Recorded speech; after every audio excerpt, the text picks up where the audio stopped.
There is a time to bid goodbye to the old and the ordinary, and to awaken the beauty within. That time is now.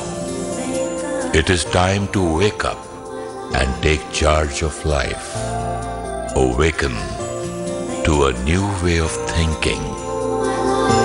Awakening with Brahmakumaris.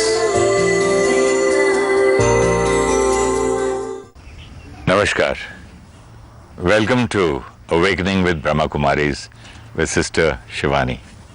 Om Shanti. Om Shanti. Sister, last episode I was asking you about feeling in love so that I can vibrate love and all that.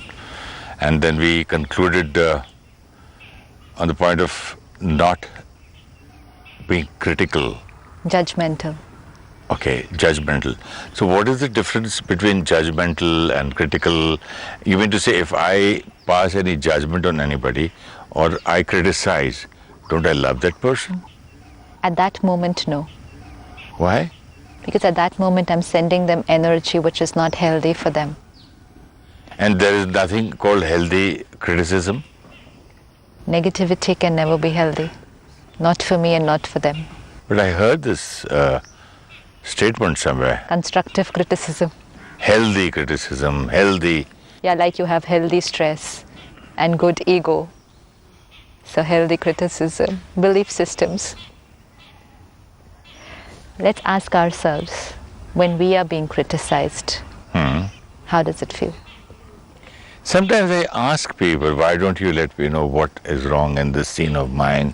Where was I wrong? What did I do in my performance?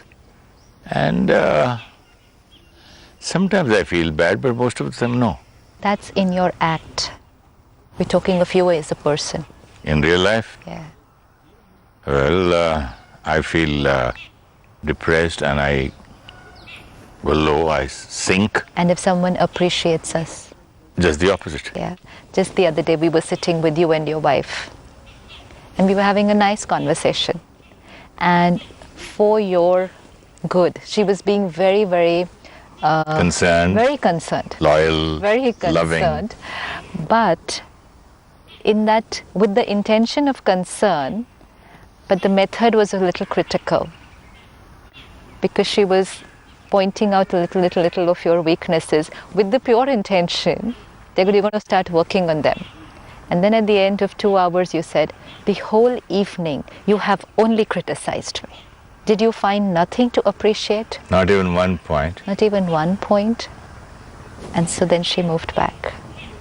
Because then she realized that what I have been doing and saying for your good, suddenly it hasn't brought that good result. And this happens with everybody. It happens with absolutely everybody.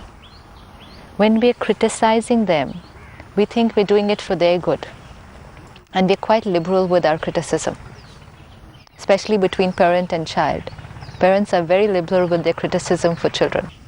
Because we feel, we're very proud of it. We say we love you, that's why we're doing it. We don't do it to neighbors. If you love someone, what's the food that you will give them to eat? Love.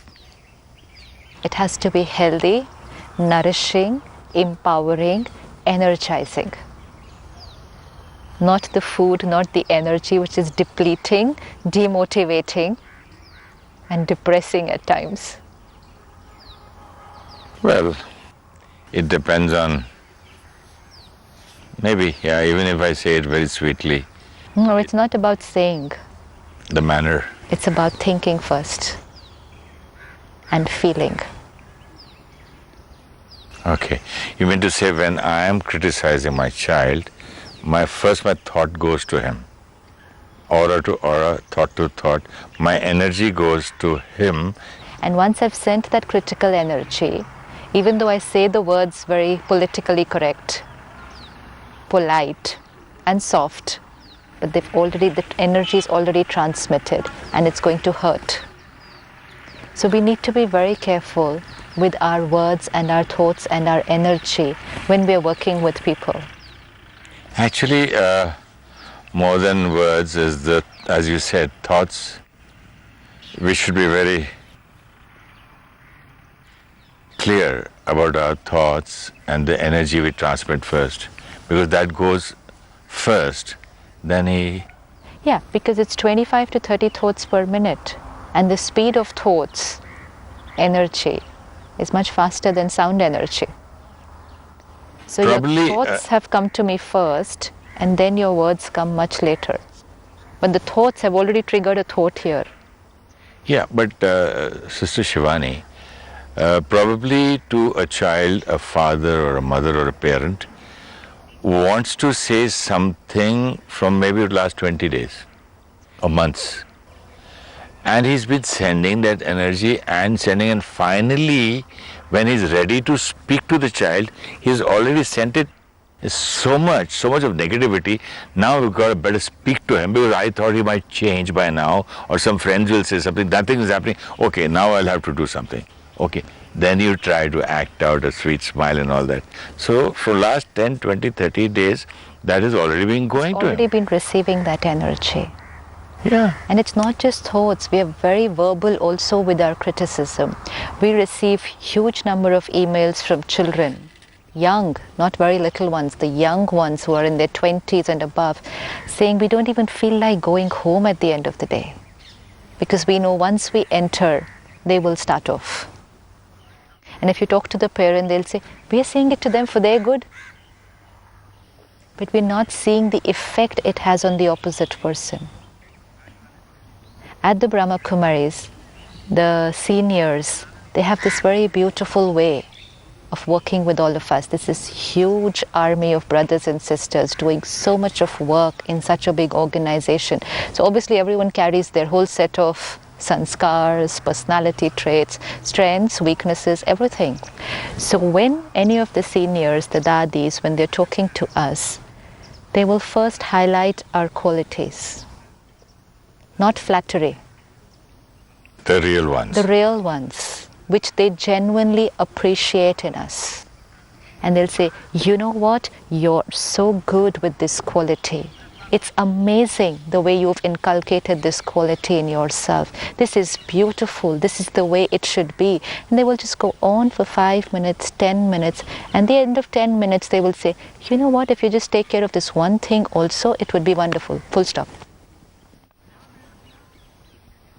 First, they give you so much of energy that that little thing will not break you down. Because I first empower the other person, I make them understand their potential, give them the strength, the energy, and let's just tell them this one little thing which they can try out more, and leave it to that. And then that soul has got that energy now to be able to work on that one thing. Whereas we are doing the opposite most of the time. We are very little with our appreciation. And we are very liberal with our criticism. Because they say, what is there to appreciate? Obviously I appreciate. Obviously this is good about them. I've heard so many people in my life, so many of them, you laugh at this statement of theirs. Yeah, they say, I cannot tell you on your face, It's not right to tell you on your face. But I always wanted to tell you that you're a fantastic actor. But it's not right to praise somebody on the face.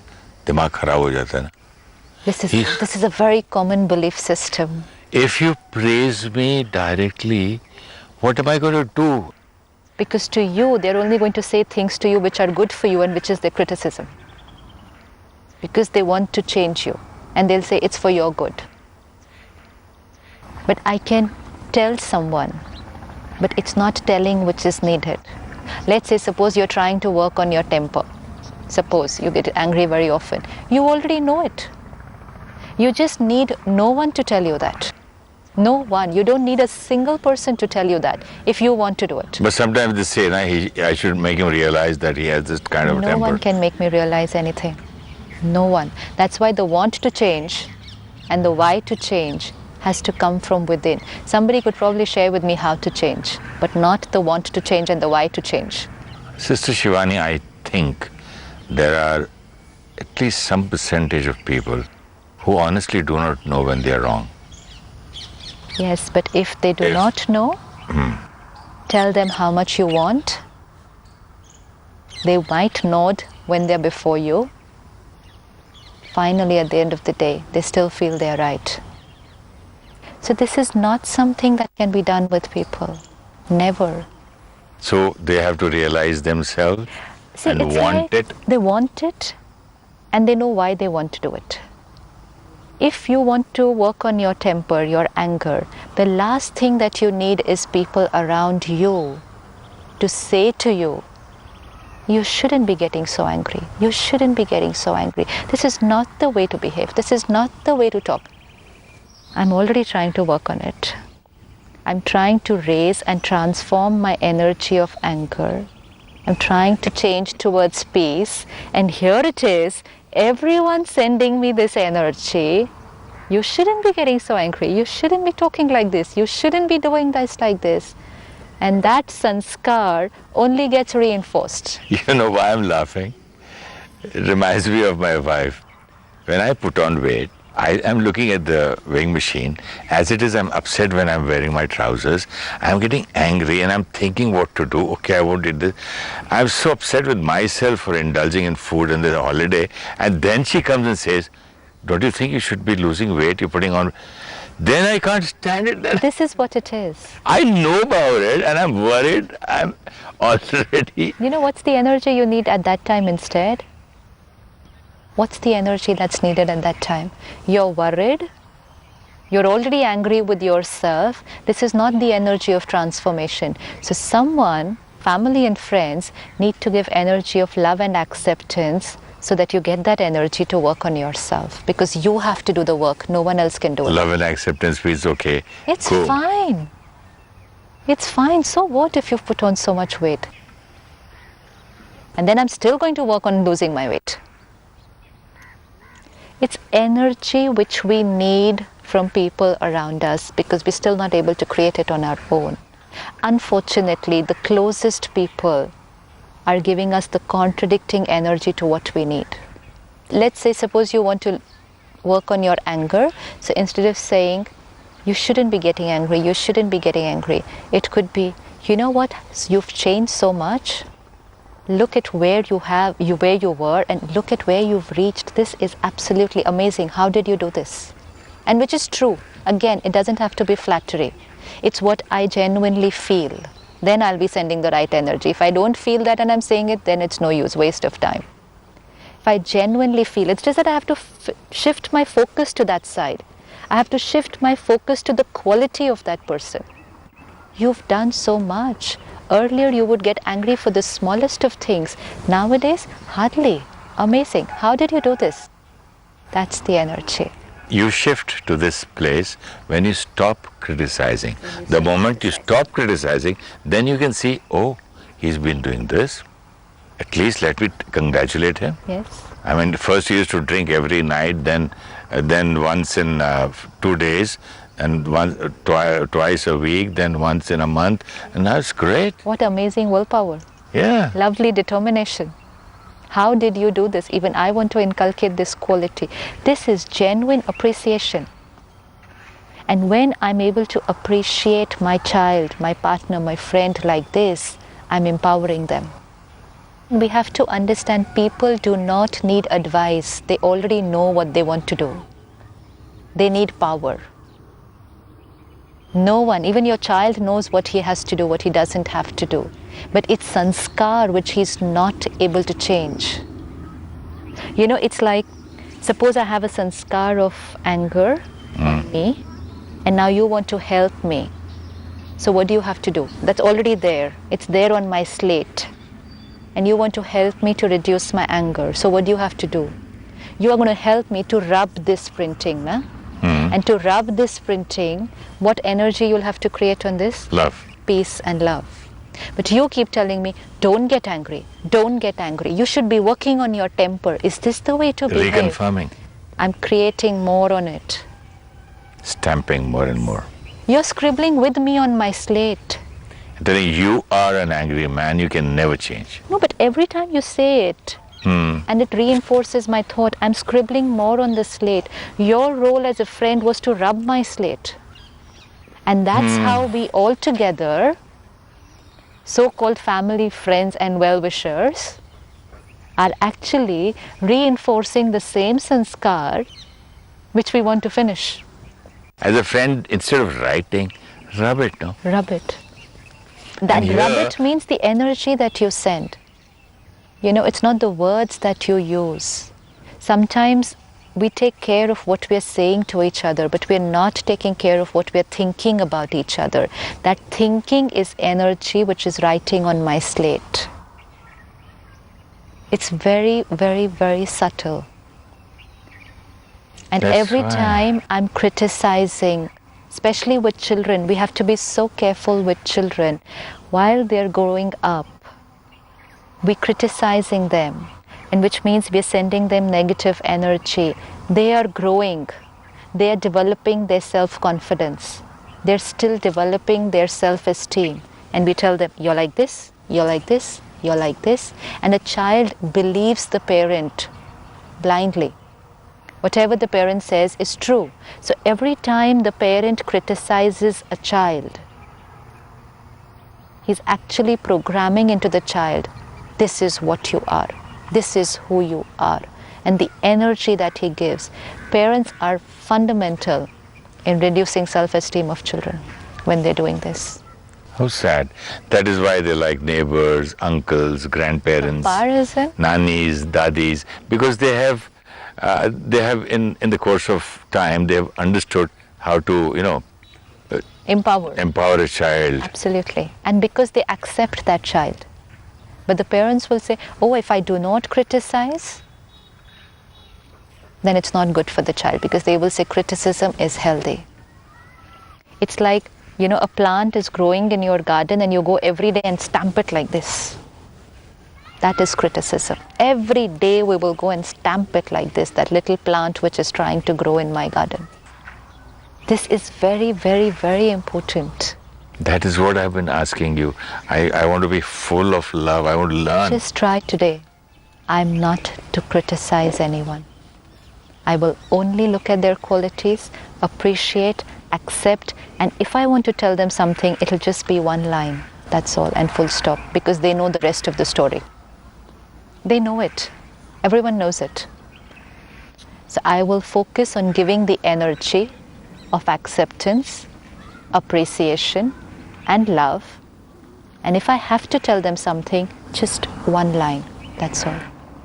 Not a constant, every few days, you still haven't changed. You still haven't changed. And there's one very common line in Mumbai. He'll never change. So much with confidence and faith. He won't change here. This is the worst stamping we can do on anyone. This is like total trampling. We can just walk over the person. Somebody is trying to change. That means he's trying to grow, trying to move up. And then you say, you'll never change. Or you think like that you'll never change. And in a family, I've heard people saying, parents telling between two children, mother will say, go to the bank, and father will say, no, he'll spoil the work, don't send him. Yes. This is happening the whole day.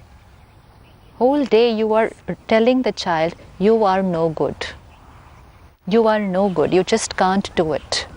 I don't know what your future is going to be like. The world will cheat on you. You're not smart enough. This must be the curse, the old days we read in the old books. So-and-so cursed him, so-and-so cursed. Shrap. Vibrations. Shrap.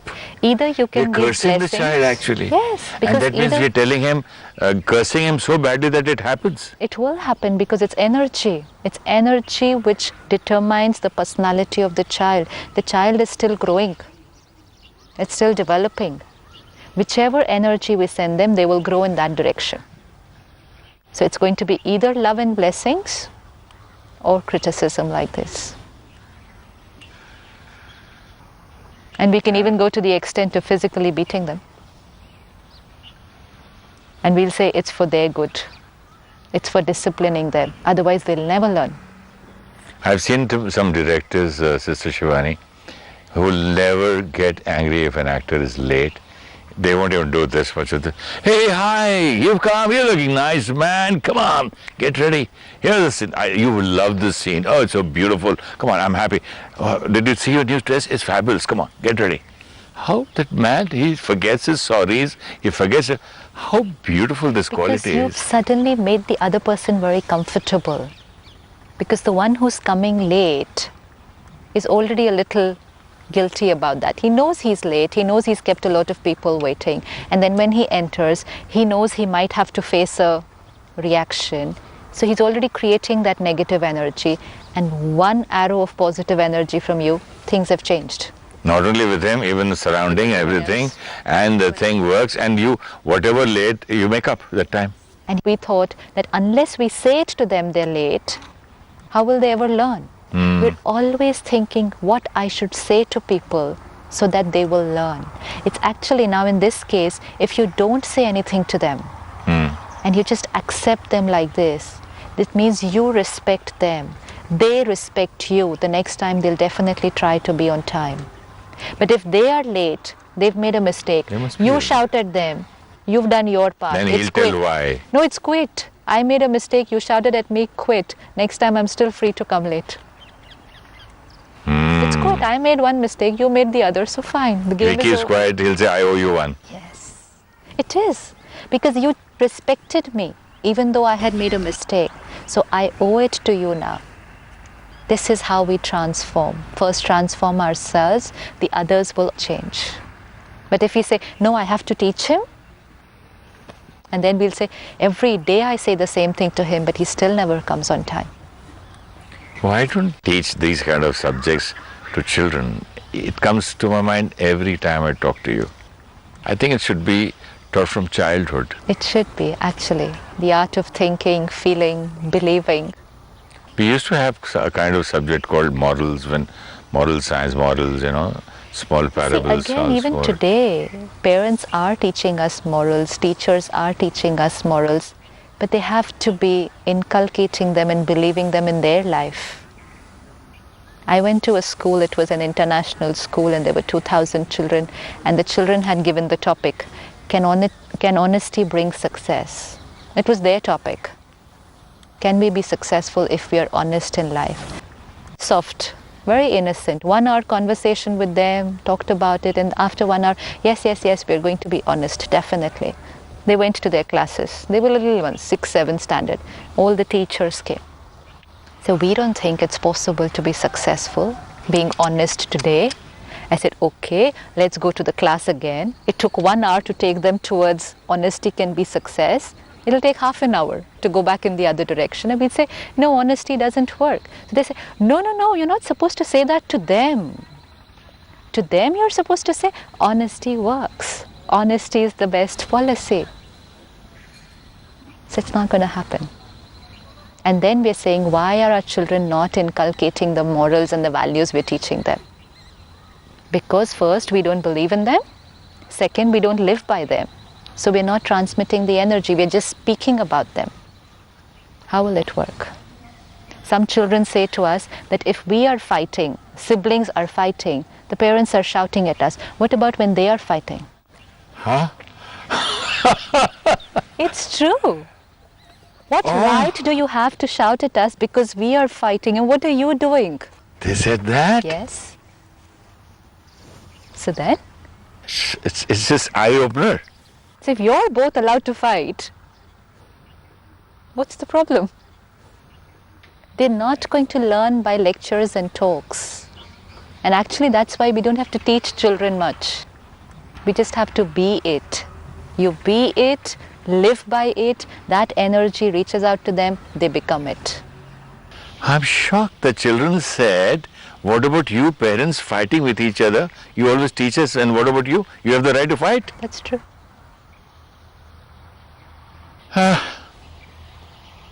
And we're going on teaching the children what to do and what not to do. Don't shout. And when we're telling them don't shout, we shout at them saying don't shout. Is this the way to talk? We'll talk rudely to them and say, is this the way to talk? So beautiful, sister. It was lovely talking to you on these subjects, and happiness unlimited is actually unlimited when you have unlimited love in you. And as you say, we have so much of power, so much of bliss, abundance. We are children of, as they say, a child of abundance. I am a child of abundance, abundance of love, abundance of peace, abundance of knowledge. And if I want to, as you say, if I really want to, I can do anything. Tomorrow I'm going to use my telephone for every 1 hour to remind me of being peaceful and not criticizing anyone and tomorrow. not criticizing anyone. Let's do a small meditation. Let's sit comfortably. Every day as I deal with my children, my partner and friends, let me take care that the energy I radiate, the thoughts that I create about them, is an energy which empowers, an energy of appreciation and acceptance. It empowers everyone I meet.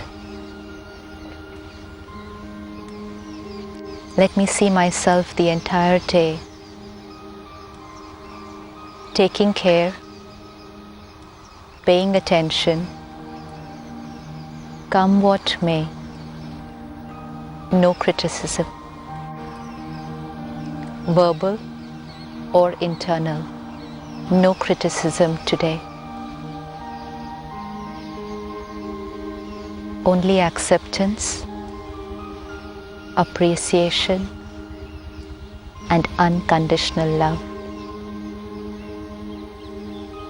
This is the energy that supports and empowers me and everyone around me. It's the energy I love and everyone loves around me,